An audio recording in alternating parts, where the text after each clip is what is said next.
I mean, this is just like one piece, you know. I mean, our prototype for play testing was a lot bigger. Here, I can actually. So this was kind of inspiration. Like the color really really came from this guy right here. So that was kind of inspiration. These were the conceptual drawings that I did. So this is kind of the way that the mechanism that I wanted the mechanism to work. It doesn't actually have any kind of like piece pushing it through like that. It's has wires directly connected to the fur, and it's pulling it up and down with the motor. So that actually is pretty close to the way that we originally designed it. Our idea with the light, we actually ended up scrapping, at least for the time being. We wanted to have some kind of light response where you know, the light would turn red if it was angry, or green if it was happy, and there would be some kind of breathing cycle with the light as well.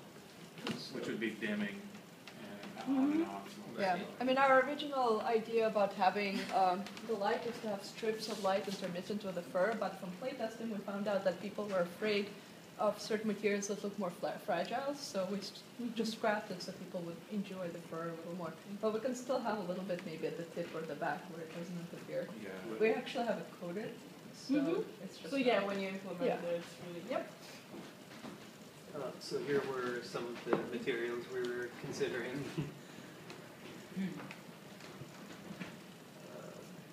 Here was our design of the prototype, which this is kind of the skeleton of it. I just basically dismantled the shoebox. So and just some more prototyping stuff. Yulia prototyping the mechanism for the servo motor.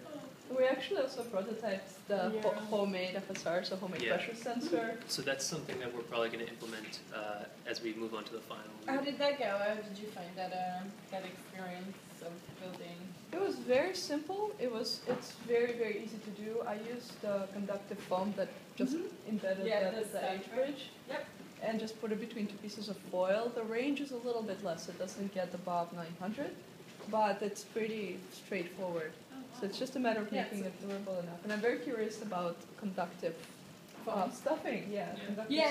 So there's so and I think in my other class there's a store online called lastcmf.com. It's a store upstate New York that sells a lot of conductive and insulating fabrics and materials. They usually use them for actually like to block electromagnetic waves from, emitted from your cell phones or your devices. But they also have a range of conductive materials. So they have lessemf.com. I believe it's the website. But yeah, if you Google LessEMF, you'll get the store. They will sell like conductive lycra, for example. So they'll have like other types of conductive materials and like silicone stuff, and then they'll have like conductive, so copper fabric, and then shielding materials. So you can find everything to both make like a pressure sensor and to make a switch. So just one tiny note about the prototyping.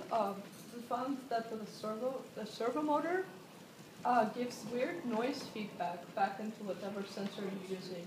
So now I'm trying to isolate it, but I tried it with two different sensors, and it gives